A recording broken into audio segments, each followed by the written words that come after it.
In May 2013, Beijing's subway system opened a short 7-station stretch of Line 14 in the southwestern suburbs of the capital. The 9th China International Garden Expo was held in Beijing's Fengtai district from May the 18th to November the 18th, and this little stretch of line was designed to make it easy for the visitors to reach it. According to the official blurb, the 9th China International Garden Expo is held every 2 years, which I guess is a bit like me celebrating for yet another year my 39th birthday, but let's not nitpick. Having created this garden paradise, it was obvious that the burghers of Beijing weren't going to tear the whole thing apart when the expo was over, so none of us was surprised to see an announcement that as of April 1st, 2014, Beijing Garden Expo Park would open its gates again to welcome visitors from all over the world. Getting there is a doddle. Straight round Line 10 and change at Shiju. And sure enough, at Garden Expo Park Station, there were signs still showing the way to the 9th China Beijing International Garden Expo, no doubt being kept in pristine condition for the next time they have a 9th Garden Expo. The official website blurb is emphatic. The opening gates of Beijing Garden Expo Park are Gate 1, Gate 2 and Gate 6, where visitors can purchase tickets. Alas, when I reach Gate 1, the area of neglect is visible for all to see. Not only are the gates firmly closed, but Mother Nature is slowly reclaiming its own. With tears in my eyes, I carry on walking to see what is visible from further up the road. I check the website again. Another page explains all. For those visitors who are passionate about garden architecture, we command you to enter the park from door number 2. Gate number 2, I remember from the station ground stickers, is 800 metres from the station entrance. I keep walking determinedly, and sure enough, there ahead of me is gate number 2, not number 4, as a notice outside proclaims. Another notice advises that children and disabled old men must be accompanied by adults. Presumably, disabled old women don't count. But as I'm none of the above, I stride over to the ticket office, wake up a bored-looking clerk, and hand over a fistful of the readies for my entrance ticket. Beijing's Garden Expo Park covers an area of over 500 hectares. That's if you include the 246-hectare lake. The park is made up around a central axis known as the Ginkgo Boulevard. It has 2 so-called scenic areas, the Yongding Pagoda and Garden Valley, as well as a number of traditional gardens. Just inside the gate is a plethora of 2, 3 and 4 people bikes available for renting for between 40 to 60 RMB an hour. But I eschew such luxuries in favour of Shank's pony and arrive at a French-looking chateau which the official notice explains incorporates lots of elements from well-known European castles. Main building, a castle in Normandy, France. Porch column, the Louvre in Paris. Steeple, the Villandry Castle in France. Steps, the Villa d'Este in Italy. It may be a bit of a hodgepodge, but from the front at least it's quite picturesque. In front of the chateau is a traditional parterre, which is used as a backdrop by a couple having their wedding pictures taken. Time to move on to the Arab stylish garden, which seems remarkably un-Arabic, and apart from a piece of scruffy lawn, has no garden that is visible to the naked eye. Walking my way up the Ginkgo Boulevard, there are the usual clusters of rocks on display, as you would find in every Chinese park. They are set off by 1 or 2 plants that can't quite make up their minds whether they should be flowering or not. Ah, what's this? A rusty notice explains that I am now about to enter the Hong Kong garden. I'm afraid I am somewhat underwhelmed. Above me, a steady stream of express trains thunder their way out of Beijing to distant climes, a beautiful sight, one has to admit, that exemplifies China's lead in the rail industry. I'm slightly more whelmed. There's even a display of China's space technology, which looks pretty good from a distance, but alas, there's a general state of neglect that is visible for all to see, while the pavement areas are chipped and cracked, and the litter wafting around all adds up to a very sorry state of affairs. Can this park really have been revamped just over a year ago?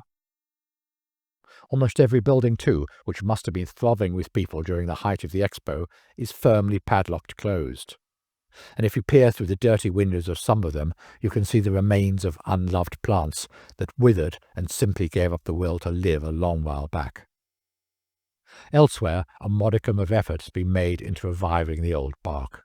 The daily gardening area, for instance, covers 6,200 square metres. New materials and technologies were used in its construction, and it is designed to give visitors a new gardening experience, we are told. Well, if barely alive plants thrust into square plastic boxes represents a new gardening experience, I think I will stick with the traditional methods, thank you very much. There are breaks from the tedium, however. Occasionally one comes across a splash of colour which makes such a contrast with what has gone before that you find yourself going wow before realising this is hardly what you would call ground-breaking horticulture. But it's pleasant all the same, and every so often you come across the occasional flowering trees which lift the spirit. The crepe myrtle garden, for instance, has over 1,000 crepe myrtle trees. Also known as itchy tree, skinless tree, and all red tree, it is native to China and originated along the Yangtze River Valley. Due to its blossoming period, from July to October, it's also known as the 100-day red flower. Unfortunately, there's precious little of anything else flourishing here today. Even the vast majority of cafes and restaurants are firmly closed. I congratulate myself on having had the foresight to have brought along a bottle of water with me, which has now grown tepid in the midday sun. And I'll move on to the Yinchuan Garden. Yinchuan, of course, is the capital of Ningxia Hui Autonomous Region. Beginning in the Yuan dynasty, Muslims from Central Asia moved to Ningxia and brought with them Islamic culture whose essence this little garden tries to capture. The Haikou Garden's design, we are told, revolves around the images of a coconut city. Of course, this being a garden for the masses, the designers just couldn't stop themselves making it as tacky as they possibly could with plastic pandas, not to mention a rainbow boat. Finally, is this where the hordes of Chinese visitors have headed for? In the distance is a viewing platform, which looks like it should give commanding views over the park. It's surrounded by pomegranate trees which are fruiting in abundance. There are signs warning everyone to be patient. Heaven forbid that anyone should fight his way to the front of the queue. Alas, it is but an idle dream. The stairs are rusty with further signs of neglect, and a chain across the main riser signals an end to even thinking of going up to the lookout platform. I head on to the next garden, that of Chongqing, known as the City of Hills in Sichuan. It's really rather nice, but the blurb explains that this garden was based on the Chinese garden in Seattle, and I find myself wondering why they have to go all the way to the US when they must have plenty of Chongqing gardens they could refer to on their own doorstep. Lingnan Garden next to it is another pleasant retreat. It takes up an area of 14,600 square metres. I'm rather taken with a wooden gate that has its bars sliding through the doorframe. It moves easily and makes one wonder at the marvellous simplicity of good design. Without a doubt, the landmark building in the Garden Expo Park is the Yongding Tower.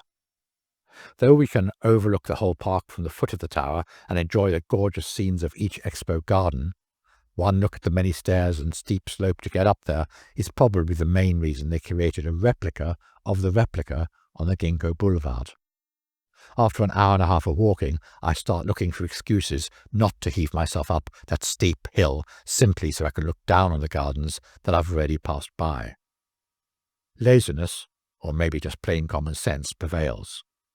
And anyway, why should I think for one moment that it's going to be open, since almost every other exhibit has been closed? I look at a picture of the pagoda on my ticket. I make up my mind. Afraid lest I overdose on fun, I head instead for the people carrier, cunningly disguised as a chuff-chuff train, and pay the required 10 kwai to get me back to Gate 2. Yes, this park could definitely be described as a curate's egg, and when I tell my friends where I have been the next day, I get looks of incredulity from all of them. What? You went there? I could have told you not to go. Why did you waste your time going there? Is the common theme from one and all. But I can now definitely cross it off my list of places to visit in Beijing before I die. And if anyone else asks me my opinion, I will be only too happy to answer forthrightly. Why on earth would you want to waste your time going there?